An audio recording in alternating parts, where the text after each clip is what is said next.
ਕਿੰਨੂ ਦੇ ਵਿੱਚ ਕੀੜੇ ਦੇ ਰੋਗ ਦੇ ਲਈ।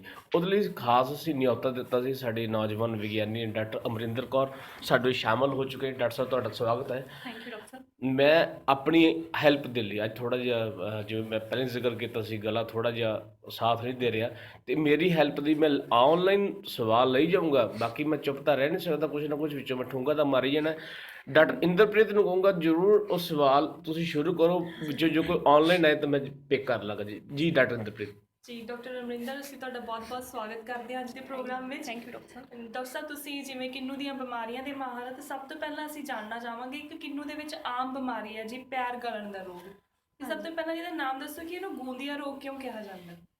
ਹਾਂਜੀ, ਧੰਨਵਾਦ ਡਾਕਟਰ ਇੰਦਰਪ੍ਰੀਤ ਜੀ। ਡਾਕਟਰ ਸਾਹਿਬ ਤੁਹਾਡਾ ਵੀ ਬਹੁਤ ਜੀ ਬਹੁਤ ਜੀ ਧੰਨਵਾਦ। ਜੀ ਜੀ। ਹਾਂਜੀ ਕਿਸਾਨ ਵੀਰੋ, ਜਿਵੇਂ ਆ ਕਿ ਆਪਾਂ ਜਾਣਦੇ ਹੀ ਹਾਂ ਕਿ ਆਪਣੇ ਪੰਜਾਬ ਵਿੱਚ ਨਿੰਬੂ ਜਾਤੀ ਦੇ ਬੂਟਿਆਂ ਦਾ ਜਿਹੜਾ ਏਰੀਆ ਹੈ ਉਹ ਲਗਾਤਾਰ ਦਿਨ ਬ ਦਿਨ ਵੱਧ ਰਿਹਾ ਹੈ।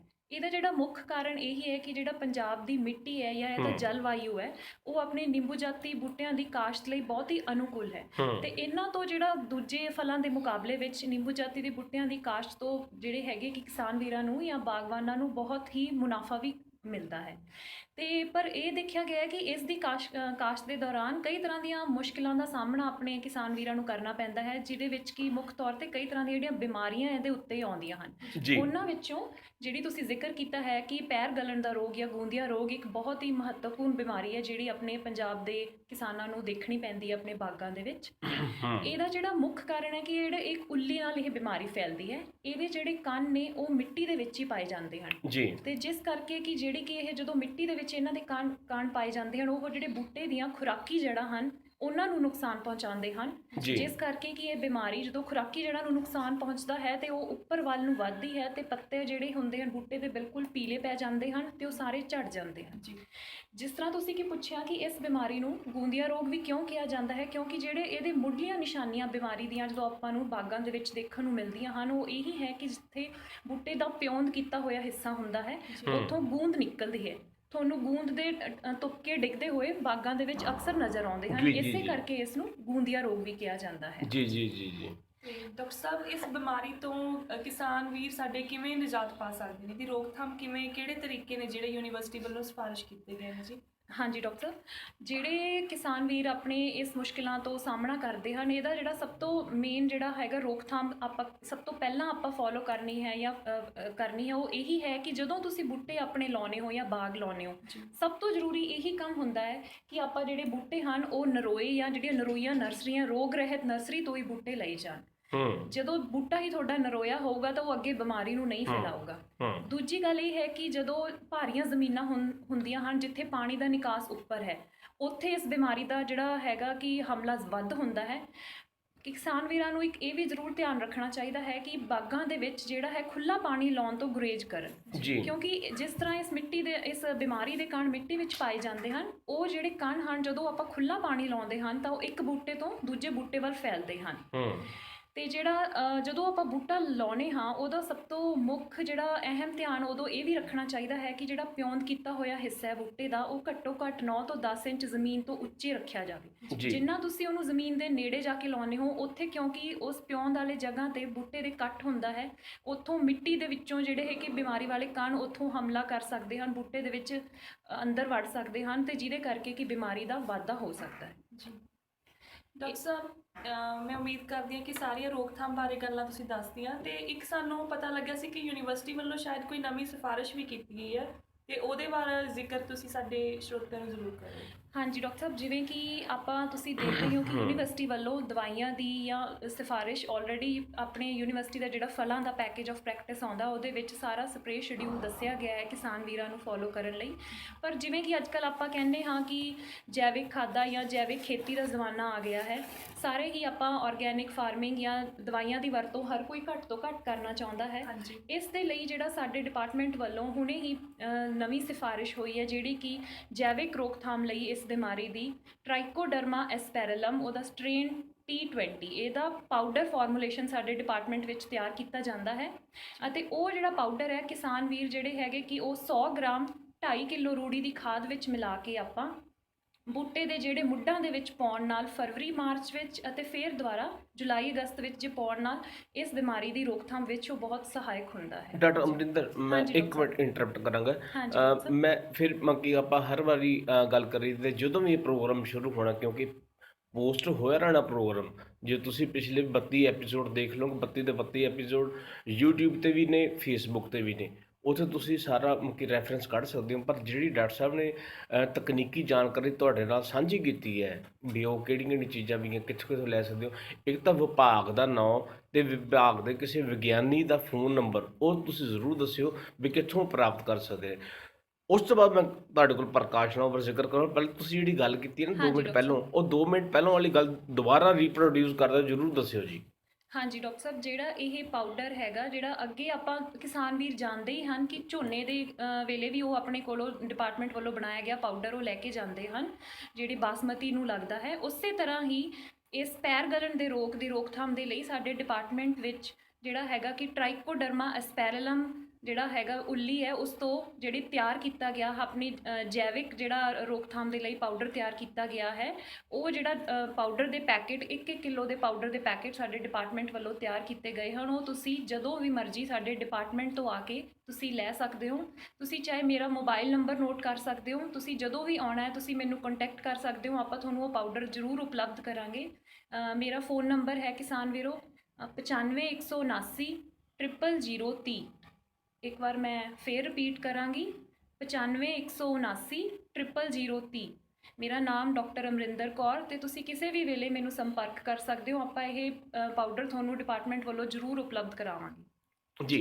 ਪੌਦਾ ਰੋਗ ਆਪਾਂ ਜਿਹੜੇ ਪੌਦਾ ਰੋਗ ਵਿਭਾਗ, ਹਾਂਜੀ ਵਿਭਾਗ ਵੱਲੋਂ ਤੁਸੀਂ ਉਹ ਲੈ ਸਕਦੇ। ਮੈਡਮ ਨੇ ਡਾਕਟਰ ਸਾਹਿਬ ਨੇ ਆਪਣਾ ਮੋਬਾਈਲ ਨੰਬਰ ਸਾਂਝਾ ਕੀਤਾ। ਉਸ ਤੋਂ ਇਲਾਵਾ ਤੁਸੀਂ ਇੱਕ ਜਿਹੜਾ ਨੰਬਰ ਉਹ ਮੂੰਹ ਜ਼ਬਾਨੀ ਯਾਦ ਰੱਖਣਾ, 0161 2401 960 2401 960। ਇਹ ਯੂਨੀਵਰਸਿਟੀ ਦੀ ਐਕਸਚੇਂਜ ਦਾ ਨੰਬਰ ਹੈ।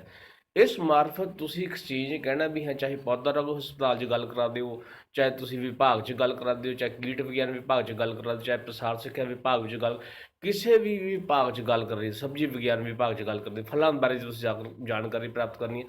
ਇਹ ਜਿਹੜਾ ਐਕਸਚੇਂਜ ਦੇ ਨੰਬਰ ਤੋਂ ਸਿਰਫ ਤੁਸੀਂ ਇਹ ਦੱਸਣਾ ਵੀ ਸਾਨੂੰ ਤੁਸੀਂ ਉਸ ਵਿਭਾਗ ਨਾਲ ਗੱਲ ਕਰਾ ਦਿਓ, ਉਸ ਵਿਭਾਗ 'ਚ ਤੁਹਾਡੀ ਗੱਲ ਤੁਰੰਤ ਕਰਵਾਈ ਜਾਏਗੀ। ਹਾਂਜੀ ਡਾਕਟਰ ਇੰਦਰਪ੍ਰੀਤ, ਤੁਸੀਂ ਗੱਲ ਕੰਟੀਨਿਊ ਕਰੋ ਜੀ। ਹਾਂਜੀ ਡਾਕਟਰ ਸਾਹਿਬ, ਇੱਕ ਸਵਾਲ ਹੋਰ ਮੇਰੇ ਜ਼ਿਹਨ ਵਿੱਚ ਆ ਰਿਹਾ ਸੀ ਕਿ ਕੀ ਇਹ ਪਾਊਡਰ ਸਿਰਫ ਡਿਪਾਰਟਮੈਂਟ ਤੋਂ ਹੀ ਮਿਲੇਗਾ, ਕ੍ਰਿਸ਼ੀ ਵਿਗਿਆਨ ਕੇਂਦਰਾਂ ਤੇ ਇਸ ਦੀ ਉਪਲਬਧੀ ਨਹੀਂ ਹੋ ਸਕਦੀ? ਨਹੀਂ, ਜ਼ਰੂਰ ਡਾਕਟਰ ਸਾਹਿਬ, ਇਹ ਹੁਣ ਸਾਡੇ ਇੱਥੇ ਮਾਸ ਪ੍ਰੋਡਕਸ਼ਨ ਇਸ ਪਾਊਡਰ ਦੀ ਹੋ ਰਹੀ ਹੈ। ਫਿਲਹਾਲ ਅਸੀਂ ਇਹ ਇੱਥੋਂ ਡਿਪਾਰਟਮੈਂਟ ਤੋਂ ਹੀ ਸਪਲਾਈ ਕਰ ਰਹੇ ਹਾਂ, ਪਰ ਜਿਵੇਂ ਕਿ ਦੂਜਾ ਪਾਊਡਰ ਕ੍ਰਿਸ਼ੀ ਵਿਗਿਆਨ ਕੇਂਦਰਾਂ ਤੇ ਵੀ ਸਪਲਾਈ ਕੀਤਾ ਜਾਂਦਾ ਹੈ। ਇਹ ਕਿਸਾਨ ਵੀਰ ਆਪਣੇ ਜਿਹੜੇ ਨੇੜੇ ਦੇ ਕ੍ਰਿਸ਼ੀ ਵਿਗਿਆਨ ਕੇਂਦਰਾਂ ਤੋਂ ਵੀ ਲੈ ਸਕਦੇ ਹਨ। ਜੀ ਡਾਕਟਰ ਸਾਹਿਬ, ਇੱਕ ਸਾਡੇ ਕੋਲ ਪੌਦਾ ਰੋਗ ਹਸਪਤਾਲ ਵਿੱਚ ਆਮ ਹੀ ਬੜਾ ਸਵਾਲ ਪੁੱਛਦੇ ਨੇ ਕਿਸਾਨ, ਕਿੰਨੂ ਦਾ ਫਰੂਟ ਡ੍ਰੌਪ ਜਾਂ ਫਿਰ ਫਲਾਂ ਦੇ ਕੇਰਿਆਂ ਦਾ ਰੋਗ ਜੋ ਹੈ। ਹਾਂਜੀ ਡਾਕਟਰ ਸਾਹਿਬ। ਡਾਕਟਰ ਸਾਹਿਬ, ਸਾਡੇ ਤੁਸੀਂ ਸਰੋਤਿਆਂ ਨੂੰ ਦੱਸੋ ਕਿ ਇਹਦੇ ਮੁੱਖ ਕਾਰਨ ਕੀ ਨੇ ਜੀ? ਹਾਂਜੀ ਡਾਕਟਰ ਸਾਹਿਬ, ਇਹ ਜਿਹੜਾ ਹੈਗਾ ਫਲਾਂ ਦਾ ਕੇਰ, ਜਿਸ ਤਰ੍ਹਾਂ ਮੈਂ ਸ਼ੁਰੂ 'ਚ ਗੱਲ ਕੀਤੀ ਸੀ ਕਿ ਜਿਹੜੀਆਂ ਵੱਖਰੀਆਂ ਬਿਮਾਰੀਆਂ ਆਪਣੇ ਕਿੰਨੂ ਨਿੰਬੂ ਜਾਤੀ ਦੇ ਬੂਟਿਆਂ ਨੂੰ ਹਮਲਾ ਕਰਦੀਆਂ ਹਨ, ਉਹਨਾਂ ਵਿੱਚ ਇਹ ਵੀ ਇੱਕ ਅਹਿਮ ਹੀ ਤੇ ਬਹੁਤ ਹੀ ਲੋੜੀਂਦਾ ਜਾਂ ਧਿਆਨ ਦੇਣ ਵਾਲੀ ਬਿਮਾਰੀ ਹੈ, ਉਹ ਹੈ ਫਲਾਂ ਦਾ ਕੇਰਾ। ਜੀ। ਇਹ ਜਿਹੜਾ ਕੇਰਾ ਹੈ ਡਾਕਟਰ ਸਾਹਿਬ, ਇਹ ਆਪਾਂ ਦੇਖਦੇ ਹਾਂ, ਕਿਸਾਨ ਵੀਰ ਦੇਖਦੇ ਹੋਣਗੇ ਕਿ ਇਹ ਕਈ ਤਰ੍ਹਾਂ ਦੀਆਂ ਕਾਰਨਾਂ ਕਰਕੇ ਹੁੰਦਾ ਹੈ। ਜਿਵੇਂ ਕਿ ਆਪਾਂ ਪਹਿਲਾਂ ਕਹਿ ਦਿੰਦੇ ਹਾਂ, ਜਿਹੜਾ ਕੇਰ ਹੁੰਦਾ ਹੈ ਉਹ ਜਿਹੜਾ ਬੂਟੇ ਦੇ ਅੰਦਰ ਕੋਈ ਹਾਰਮੋਨ ਦਾ ਇੰਬੈਲੈਂਸ ਜਾਂ ਜਿਹੜੀ ਖੁਰਾਕੀ ਤੱਤਾਂ ਦੀ ਕਮੀ ਕਰਕੇ, ਜਾਂ ਬੂਟਾ ਕਿਸੇ ਸਟ੍ਰੈਸ ਵਿੱਚ ਹੈ ਜਾਂ ਉਹਨੂੰ ਬਹੁਤ ਦੇਰ ਤੱਕ ਪਾਣੀ ਨਹੀਂ ਲੱਗਿਆ, ਉਹਦੇ ਨਾਲ ਵੀ ਜਿਹੜੇ ਫਲਾਂ ਦਾ ਕੇਰ ਹੁੰਦਾ ਹੈ। ਇਹ ਜਿਹੜਾ ਕੇਰ ਹੁੰਦਾ, ਜਿਹੜਾ ਇਸ ਕੋਈ ਤੱਤਾਂ ਦੀ ਘਾਟ ਕਰਕੇ ਜਾਂ ਕੋਈ ਹਾਰਮੋਨਲ ਇੰਬੈਲੈਂਸ ਕਰਕੇ ਬੂਟੇ ਦੇ ਵਿੱਚ, ਇਹ ਅਪ੍ਰੈਲ ਦੇ ਮਹੀਨੇ ਤੁਸੀਂ ਦੇਖੋਗੇ ਸ਼ੁਰੂ ਹੁੰਦਾ ਹੈ ਤੇ ਫਿਰ ਮਈ ਜੂਨ ਵਿੱਚ ਇਹ ਜ਼ਿਆਦਾ ਹੁੰਦਾ ਹੈ ਤੇ ਸਤੰਬਰ ਅਕਤੂਬਰ ਤੱਕ ਚੱਲਦਾ ਹੈ। ਇਸ ਕੇਰ ਕਰਕੇ ਕੀ ਹੁੰਦਾ ਡਾਕਟਰ ਸਾਹਿਬ ਕਿ ਜਿਹੜੇ ਆਪਣੇ ਫਲ ਹੁੰਦੇ ਹਨ ਉਹ ਛੋਟੇ ਅਤੇ ਹਰੇ ਹੀ ਡਿੱਗਣ ਲੱਗ ਜਾਂਦੇ ਹਨ। ਉਹ ਨਰੋਏ ਹੁੰਦੇ ਹਨ, ਉਹਨਾਂ ਦੇ ਵਿੱਚ ਕੋਈ ਬਿਮਾਰੀ ਨਹੀਂ ਹੁੰਦੀ, ਪਰ ਜਿਹੜੇ ਉਹ ਜਦੋਂ ਡਿੱਗਦੇ ਹਨ ਉਹ ਡੰਡੀ ਵਾਲੇ ਪਾਸੋਂ ਹਲਕੇ ਪੀਲੇ ਜਾਂ ਸੰਤਰੀ ਰੰਗ ਦੇ ਹੋ ਜਾਂਦੇ ਹਨ। ਤੇ ਜਿਹੜਾ ਦੂਸਰਾ ਜਿਹੜਾ ਕਿ ਆਪਾਂ ਨੂੰ ਬਿਮਾਰੀਆਂ ਵਾਲੇ ਪਾਸੇ ਅਗਰ ਆਪਾਂ ਚੱਲੀਏ ਤਾਂ ਜਿਹੜਾ ਮੁੱਖ ਕੇਰ ਜਿਹੜਾ ਫਲਾਂ ਦੇ ਵਿੱਚ ਹੁੰਦਾ ਹੈ, ਬਿਮਾਰੀ ਕਰਕੇ ਹੁੰਦਾ ਹੈ, ਉਹ ਜੁਲਾਈ ਅਗਸਤ ਦੇ ਮਹੀਨੇ ਵਿੱਚ ਸ਼ੁਰੂ ਹੁੰਦਾ ਹੈ ਤੇ ਉਸ ਦਾ ਹਮਲਾ ਸਭ ਤੋਂ ਜ਼ਿਆਦਾ ਸਤੰਬਰ ਅਕਤੂਬਰ ਦੇ ਮਹੀਨੇ ਵਿੱਚ ਹੁੰਦਾ ਹੈ। ਇਸ ਕੇਰ ਕਰਕੇ ਕੀ ਹੁੰਦਾ, ਇਹ ਕੇਰ ਜਿਹੜਾ ਹੁੰਦਾ ਬਾਗਵਾਨਾਂ ਨੂੰ ਬਹੁਤ ਹੀ ਜ਼ਿਆਦਾ ਕਹਿ ਲਓ ਕਿ ਨੁਕਸਾਨ, ਅਗਰ ਇਹ ਜ਼ਿਆਦਾ ਹੋਵੇ ਤਾਂ ਬਹੁਤ ਨੁਕਸਾਨ ਦਾ ਸਾਹਮਣਾ ਕਰਨਾ ਪੈਂਦਾ ਹੈ, ਕਿਉਂਕਿ ਸਤੰਬਰ ਅਕਤੂਬਰ ਤੱਕ ਤਕਰੀਬਨ ਫਲ ਬਣ ਚੁੱਕਿਆ ਹੁੰਦਾ ਹੈ, ਉਹਨੇ ਕਾਫੀ ਖਾਦਾਂ ਜਾਂ ਜਿਹੜੀ ਨਰਿਸ਼ਮੈਂਟ ਬੂਟੇ ਤੋਂ ਲੈ ਚੁੱਕਿਆ ਹੁੰਦਾ ਹੈ, ਪਰ ਉਹ ਇਸ ਕੇਅਰ ਤੋਂ ਬਚਣ ਲਈ ਜਿਹੜਾ ਹੈਗਾ ਕਿ ਫਾਰਮਰ ਬਹੁਤ ਹੀ ਧਿਆਨ ਨਾਲ ਉਹਨਾਂ ਨੂੰ ਦੇਣਾ ਚਾਹੀਦਾ ਹੈ। ਇਸ ਦੇ ਨਾਲ ਜਿਹੜਾ ਉਹ ਦੇਖਦੇ ਹਨ ਕਿ ਮੁੱਖ ਜਿਹੜੀ ਇਹਦੇ ਨਿਸ਼ਾਨੀਆਂ ਆਉਂਦੀਆਂ ਹਨ ਉਹ ਇਹ ਹੁੰਦਾ ਹੈ ਕਿ ਜਿਹੜਾ ਫਲ ਦੀ ਜਿਹੜੀ ਡੰਡੀ ਹੈ ਉਹ ਸੁੱਕਣ ਲੱਗ ਜਾਂਦੀ ਹੈ। ਡੰਡੀ ਸੁੱਕ ਕੇ ਉਹ ਭੂਰੇ ਰੰਗ ਦੇ ਵਿੱਚ ਹੋ ਜਾਂਦੀ ਹੈ ਅਤੇ ਫਲ ਦੇ ਆਸੇ-ਪਾਸੇ ਵੀ ਭੂਰੇ ਰੰਗ ਦੇ ਧੱਬੇ ਪੈਣ ਲੱਗ ਜਾਂਦੇ ਹਨ ਤੇ ਉਹ ਜਿਵੇਂ ਆਪਾਂ ਸ਼ੁਰੂ 'ਚ ਦੇਖਦੇ ਹਾਂ ਤਾਂ ਜਿਵੇਂ 1 ਰੁਪਏ ਦਾ ਸਿੱਕਾ ਹੁੰਦਾ ਹੈ ਉਸ ਆਕਾਰ ਦੇ ਹੁੰਦੇ ਹਨ ਤੇ ਉਹ ਹੌਲੀ-ਹੌਲੀ ਫਲ ਦੇ ਥੱਲੇ ਨੂੰ ਵੱਧਦੇ ਹਨ। ਤੇ ਜਦੋਂ ਕਿ ਇਹ ਅਗਰ ਇਸ ਬਿਮਾਰੀ ਦਾ ਹਮਲਾ ਕਿਤੇ ਲੇਟ ਸੀਜ਼ਨ ਦੇ ਵਿੱਚ ਹੋਵੇ ਜਾਂ ਉਹਦੇ ਨਾਲ ਕੀ ਹੁੰਦਾ ਹੈ ਕਿ ਜਿਹੜੇ ਪੂਰੇ ਨਰੋਏ ਬਣੇ ਹੋਏ ਜਿਹੜੇ ਫਲ ਹੁੰਦੇ ਹਨ ਉਹ ਸੁੱਕ ਕੇ ਸੁੰਗੜ ਜਾਂਦੇ ਹਨ ਅਤੇ ਉਹ ਕਾਲੇ ਜਿਹੇ ਹੋ ਜਾਂਦੇ ਹਨ ਤੇ ਉਹ ਡੰਡੀ ਨਾਲ ਕਾਫੀ ਸਮੇਂ ਤੱਕ ਲਮਕੇ ਵੀ ਰਹਿੰਦੇ ਹਨ। ਜੀ ਡਾਕਟਰ ਅਮਰਿੰਦਰ, ਬੜੀ ਤੁਸੀਂ ਵਧੀਆ ਤਕਨੀਕੀ ਜਾਣਕਾਰੀ ਦੇ ਰਹੇ ਹੋ। ਫਿਰ ਗੱਲ ਤਾਂ ਉਹੀ ਆ ਜਾਂਦੀ ਫਿਰ ਦੁਬਾਰਾ ਵੀ ਤੁਸੀਂ ਕਹੋਗੇ ਪ੍ਰਕਾਸ਼ ਨਾਲ ਵਾਰ-ਵਾਰ ਗੱਲ ਕਰਦਾ। ਦਾਲਾਂ ਦੀ ਡਾਕਟਰ ਗੁਰਕਵਾਲ ਨੇ ਕਿਹੜੀ ਸੋਹਣੀ ਗੱਲ ਕੀਤੀ, ਫਿਰ ਉਹਨਾਂ ਨੇ ਕਿਹਾ ਵੀ ਛੋਟਾ ਜਿਹਾ ਕਿਤਾਬਚਾ 25 ਰੁਪਏ ਦਾ ਵੀ ਉਹ ਆਪਾਂ ਕਈ ਸਮੋਸੇ ਕਹ ਲਓ ਵੀ 2 ਸਮੋਸੇ ਆਉਂਦੇ ਨੇ ਕਿ ਇਹ ਸਾਰਾ ਕੁਛ ਆ ਛੋਟੀ ਸਾਡੀ ਪ੍ਰਕਾਸ਼ਨਾ ਹੈਗੀ ਆ ਫਲਾਂ ਦੀ ਕਾਸ਼ਤ ਲਈ ਸਿਫਾਰਸ਼ਾਂ ਕਿ ਇਹਦੇ ਵਿੱਚ ਦਰਜ ਹੈਗੀਆਂ ਸਾਰੀਆਂ ਚੀਜ਼ਾਂ ਇਹ? ਹਾਂਜੀ ਜ਼ਰੂਰ ਡਾਕਟਰ ਸਾਹਿਬ। ਕਿਸਾਨ ਵੀਰੋ, ਤੁਸੀਂ ਇਹ ਕਿਤਾਬ ਤੁਸੀਂ ਦੇਖ ਰਹੇ ਹੋ ਜਿਹੜੀ ਹੈਗੀ ਹੈ ਪੰਜਾਬੀ ਤੇ ਇੰਗਲਿਸ਼ ਦੋਨਾਂ ਵਿੱਚ ਯੂਨੀਵਰਸਿਟੀ ਵੱਲੋਂ ਛਪਦੀ ਹੈ ਜਿਹੜਾ ਹੈਗੀ ਕਿ ਫਲਾਂ ਦੀ ਕਾਸ਼ਤ ਲਈ ਸਿਫਾਰਸ਼ਾਂ ਜਾਂ ਇੰਗਲਿਸ਼ ਦੇ ਵਿੱਚ ਵੀ ਇਹ package and practices of fruit crops ਦੇ ਨਾਮ ਤੇ ਛਪਦੀ ਹੈ। ਇਹ ਕਿਤਾਬ ਸਿਰਫ 50 ਰੁਪਏ ਵਿੱਚ ਤੁਹਾਨੂੰ 1 ਨੰਬਰ ਗੇਟ ਤੋਂ ਉਪਲਬਧ ਹੋ ਜਾਊਗੀ। ਇਸ ਕਿਤਾਬ ਦੇ ਵਿੱਚ ਜਿੰਨੀਆਂ ਵੀ ਯੂਨੀਵਰਸਿਟੀ ਦੇ ਮਾਹਿਰਾਂ ਵੱਲੋਂ ਫਲਾਂ ਦੀਆਂ ਬਿਮਾਰੀਆਂ ਜਾਂ ਫਲਾਂ ਦੀ ਕਾਸ਼ਤ ਦੀਆਂ ਉਹਨਾਂ ਦੇ ਉੱਪਰ ਜਿਹੜੀਆਂ ਵੀ ਸਮੱਸਿਆਵਾਂ ਕੀੜਿਆਂ ਦੀਆਂ ਹੋਰ ਆਉਂਦੀਆਂ ਹਨ ਉਹਦੀ ਸਭ ਦੀ ਰੋਕਥਾਮ, ਕਿਵੇਂ ਤੁਸੀਂ ਬੂਟਿਆਂ ਨੂੰ ਨਰੋਆ ਰੱਖਣਾ ਹੈ, ਕਿਵੇਂ ਤੁਸੀਂ ਆਪਣੇ ਸਾਰੇ ਖੁਰਾਕੀ ਤੱਤਾਂ ਦੀ ਇਸਤੇਮਾਲ ਕਰਨਾ ਹੈ, ਕਿਸ ਹਿਸਾਬ ਨਾਲ ਕਿਸ ਟਾਈਮ ਤੇ ਪਾਉਣਾ, ਸਭ ਕੁਝ ਦਿੱਤਾ ਹੋਇਆ ਹੈ। ਵੈਰੀ ਗੁੱਡ, ਬਹੁਤ ਵਧੀਆ ਜੀ, ਬਹੁਤ ਵਧੀਆ। ਹਾਂਜੀ, ਤੁਸੀਂ ਗੱਲ ਅੱਗੇ ਕੰਟੀਨਿਊ ਕਰੋ। ਤੇ ਮੈਂ ਅਖੀਰ 'ਚ ਇੱਕ ਸਵਾਲ ਪੁੱਛਣਾ ਡਾਕਟਰ ਇੰਦਰਪ੍ਰੀਤ, ਉਹ ਇਹਨਾਂ ਨੂੰ ਬਾਗਾਂ ਨੂੰ ਮੁੜ ਸੁਰਜੀਤ ਕਰਨ ਦੇ ਲਈ ਉਹ ਸਿਫਾਰਿਸ਼ ਜਿਹੜੀ ਹੈਗੀ ਆ ਉਹ ਜ਼ਰੂਰ ਸੁਣਨੀ ਇਹਨਾਂ ਕੋਲ। ਬਾਕੀ ਤੁਸੀਂ ਜੇ ਕੋਈ ਸਵਾਲ ਹੈ ਉਹ ਤੁਸੀਂ ਲੈ ਸਕਦੇ ਹੋ ਪਲੀਜ਼। ਡਾਕਟਰ ਸਾਹਿਬ ਤਕਰੀਬਨ ਸਾਰੇ ਸਵਾਲਾਂ ਦੇ ਹੱਲ ਡਾਕਟਰ ਸਾਹਿਬ ਨੇ ਦੱਸ ਦਿੱਤੇ ਤੇ ਮੈਂ ਉਮੀਦ ਕਰਦੀ ਹਾਂ ਕਿਸਾਨ ਵੀਰਾਂ ਨੂੰ ਇਸ ਤੋਂ ਕਾਫੀ ਲਾਹਾ ਹੋਏਗਾ ਤੇ ਉਹਨਾਂ ਕਿੰਨੂ ਦੇ ਘੇਰੇ ਤੇ ਕਿੰਨੂ ਦੇ ਪੈਰ ਗਲਣ ਦੇ ਰੋਕਥਾਮ ਉਹ ਕਰ ਸਕਣਗੇ। ਜੀ ਡਾਕਟਰ ਸਾਹਿਬ ਅੱਗੇ ਤੁਸੀਂ ਹਾਂਜੀ ਡਾਕਟਰ ਅਮਰਿੰਦਰ, ਫਿਰ ਆਪਾਂ ਸ਼ਗਨ ਬਾਅਦ ਚੋਂ ਕਰਾਂਗੇ। ਪਹਿਲਾਂ ਉਹ ਦੱਸਿਓ ਤੁਸੀਂ ਜ਼ਰੂਰ ਵੀ ਬਾਗਾਂ ਨੂੰ ਮੁੜ ਸੁਰਜੀਤ ਕਰਨਾ ਹੈ ਤਾਂ ਉਹਦੇ ਲਈ ਸਾਡੀ ਸਿਫਾਰਿਸ਼ ਹੁੰਦੀ ਹੈ ਜੀ। ਹਾਂਜੀ ਡਾਕਟਰ ਸਾਹਿਬ ਜੀ, ਜਿਸ ਤਰ੍ਹਾਂ ਕਿਸਾਨ ਵੀਰੋ ਆਪਾਂ ਦੇਖਦੇ ਹਾਂ ਕਿ ਆਪਾਂ ਜਦੋਂ ਜਨਵਰੀ ਫਰਵਰੀ ਦੇ ਮਹੀਨੇ ਜਦੋਂ ਬਾਗਾਂ ਤੋਂ ਆਪਾਂ ਸਾਰੀ ਤੁੜਾਈ ਕਰ ਲੈਂਦੇ ਹਾਂ ਉਸ ਦੇ ਉੱਪਰ ਜਿਹੜੀਆਂ ਬੂਟਿਆਂ ਦੇ ਉੱਪਰ ਸੁੱਕੀਆਂ ਹੋਈਆਂ ਟਾਹਣੀਆਂ ਹੁੰਦੀਆਂ ਹਨ ਜਾਂ ਕੋਈ ਵੀ ਸੋਕਾ ਹੁੰਦਾ ਹੈ ਉਹ ਆਪਾਂ ਚੰਗੀ ਤਰ੍ਹਾਂ ਉਹਨਾਂ ਨੂੰ ਤੋੜ ਕੇ ਉਹਨਾਂ ਨੂੰ ਸੋਕੇ ਨੂੰ ਕੱਟ ਕੇ ਜਾਂ ਉਹਨੂੰ ਸਾੜ ਦੇਣਾ ਹੈ। ਉਸ ਤੋਂ ਬਾਅਦ ਜਿਹੜੇ ਉਹ ਕੱਟੇ ਹੋਏ ਐਂਡ ਹੈ ਬੂਟਿਆਂ ਦੇ ਉੱਤੇ ਉਹਨਾਂ ਦੇ ਉੱਪਰ ਆਪਾਂ ਬੋਡੋ ਜਿਹੜਾ ਪੇਂਟ ਆਪਾਂ ਘਰੇ ਹੀ ਬਣਾਉਂਦੇ ਹਾਂ ਨੀਲੇ ਥੋਤੇ ਦਾ ਤੇ ਚੂਨੇ ਨੂੰ ਮਿਲਾ ਕੇ ਅਲਸੀ ਦੇ ਤੇਲ ਵਿੱਚ ਉਹਦਾ ਪੇਂਟ ਆਪਾਂ ਕੱਟਣ ਦੇ ਉੱਪਰ ਅਪਲਾਈ ਕਰਦੇ ਹਾਂ ਤੇ ਉਸ ਦੇ ਨਾਲ ਹੀ 1 ਹਫ਼ਤੇ ਬਾਅਦ ਬੋਡੋ ਮਿਸ਼ਰਣ ਦੀ ਸਪਰੇਅ ਸਾਰੇ ਬਾਗ ਤੇ ਕੀਤੀ ਜਾਂਦੀ ਹੈ ਫਰਵਰੀ ਮਾਰਚ ਦੇ ਮਹੀਨੇ ਵੀ ਅਤੇ ਜੁਲਾਈ ਅਗਸਤ ਦੇ ਮਹੀਨੇ ਵੀ। ਇਸ ਤੋਂ ਇਲਾਵਾ ਜਿਵੇਂ ਕਿ ਆਪਾਂ ਕਿਤਾਬ ਦੀ ਗੱਲ ਕੀਤੀ ਹੀ ਸੀ, ਇਹਦੇ ਵਿੱਚ ਜਿਹੜਾ ਆਪਣੇ ਯੂਨੀਵਰਸਿਟੀ ਵੱਲੋਂ ਸਿਫਾਰਿਸ਼ ਜਿਹੜੇ ਬੂਟੇ ਨੂੰ ਲੋੜੀਂਦਾ ਖੁਰਾਕੀ ਤੱਤਾਂ ਦੀ ਲੋੜ ਹੈ ਉਹ ਬੂਟੇ ਦੀ ਉਮਰ ਦੇ ਹਿਸਾਬ ਨਾਲ ਸਾਰੀਆਂ ਹੀ ਆਪਾਂ ਇਹਦੇ ਵਿੱਚ ਲਿਖੀਆਂ ਹੋਈਆਂ ਹਨ। ਕਿਸਾਨ ਵੀਰਾਂ ਨੂੰ ਉਸ ਦੇ ਹਿਸਾਬ ਨਾਲ ਹੀ ਬੂਟੇ ਨੂੰ ਸਾਰੇ ਖੁਰਾਕੀ ਤੱਤਾਂ ਲੋੜੀਂਦੇ ਟਾਈਮ ਦੇ ਅਨੁਸਾਰ ਉਪਲਬਧ ਕਰਾਉਣੀਆਂ ਚਾਹੀਦੀਆਂ ਹਨ ਜੀ। ਇਸ ਤੋਂ ਇਲਾਵਾ ਡਾਕਟਰ ਸਾਹਿਬ ਦੇਖਿਆ ਜਾਂਦਾ ਹੈਗਾ ਕਿ ਕਿੰਨੂ ਦੇ ਬੂਟਿਆਂ ਦੇ ਵਿੱਚ ਜ਼ਿੰਕ ਦੀ ਡੈਫੀਸ਼ੀਐਂਸੀ ਵੀ ਕਈ ਵਾਰੀ ਜਿਹੜੇ ਜ਼ਿੰਕ ਖੁਰਾਕੀ ਤੱਤ ਦੀ ਡੈਫੀਸ਼ੀਐਂਸੀ ਵੀ ਦੇਖੀ ਗਈ ਹੈ। ਉਸ ਦੀ ਰੋਕਥਾਮ ਦੇ ਲਈ ਆਪਾਂ ਕੀ ਕਰਦੇ ਹਾਂ ਕਿ ਉਹਨੂੰ ਕਿ ਉਹਦੇ ਜਿਹੜੀ ਖੁਰਾਕੀ ਤੱਤ ਦੀ ਜਿਹੜੀ ਡੈਫੀਸ਼ੀਐਂਸੀ ਬੂਟਿਆਂ 'ਚ ਨਾ ਆਵੇ 1.5 ਕਿਲੋ ਜ਼ਿੰਕ ਸਲਫੇਟ ਆਪਾਂ 500 ਲੀਟਰ ਪਾਣੀ ਦੇ ਵਿੱਚ ਪਾ ਕੇ ਅਖੀਰ ਅਪ੍ਰੈਲ ਅਤੇ ਫਿਰ ਅਗਸਤ ਦੇ ਮਹੀਨੇ ਉਹਦਾ ਛਿੜਕਾਅ ਕਰਦੇ ਹਾਂ ਜਾਂ ਜਦੋਂ ਨਵੀਆਂ ਪਰੁੰਬਲਾਂ ਬੂਟਿਆਂ ਤੇ ਆਉਂਦੀਆਂ ਹਨ ਉਦੋਂ ਇਸ ਦਾ ਛਿੜਕਾਅ ਜ਼ਰੂਰ ਕੀਤਾ ਜਾਵੇ ਤਾਂ ਕਿ ਇਸ ਤੱਤ ਦੀ ਕਮੀ ਬੂਟਿਆਂ ਦੇ ਵਿੱਚ ਨਾ ਆਵੇ। ਅਤੇ ਹੋਰ ਬੂਟਿਆਂ ਨੂੰ ਨਰੋਆ ਰੱਖਣ ਲਈ ਇਸ ਤੋਂ ਇਲਾਵਾ ਜਿਹੜਾ ਵੀ ਆਪਣੇ ਪੈਕੇਜ ਦੇ ਵਿੱਚ ਆਪਾਂ ਸਪਰੇਅ ਸ਼ਡਿਊਲ ਆਪਾਂ ਕਿਸਾਨ ਵੀਰਾਂ ਨੂੰ ਦੱਸਦੇ ਹਾਂ ਉਹ ਲਗਾਤਾਰ ਹੀ ਉਹ ਫੋਲੋ ਕਰਨ ਤਾਂ ਕਿ ਤੁਹਾਡੇ ਬੂਟਿਆਂ ਦੀ ਸਿਹਤ ਨਰੋਈ ਰਹੇ ਅਤੇ ਉਹ ਰੋਗ ਰਹਿਤ ਰਹਿਣ ਅਤੇ ਤੁਹਾਨੂੰ ਚੰਗਾ ਮੁਨਾਫਾ ਨਿੰਬੂ ਜਾਤੀ ਦੇ ਬੂਟਿਆਂ ਦੀ ਕਾਸ਼ਤ ਤੋਂ ਮਿਲ ਸਕੇ। ਵਾਹ ਜੀ ਵਾਹ, ਵਾਹ ਜੀ ਵਾਹ, ਬੜੀ ਵੱਡਮੁੱਲੀ ਜਾਣਕਾਰੀ ਆਪ ਜੀ ਨੌਜਵਾਨ ਵਿਗਿਆਨੀ ਵੱਲੋਂ ਤੁਹਾਨੂੰ ਦਿੱਤੀ, ਖਾਸ ਕਰ ਫਲਾਂ ਦੇ ਘੇਰੇ ਰੋਗ ਬਾਰੇ।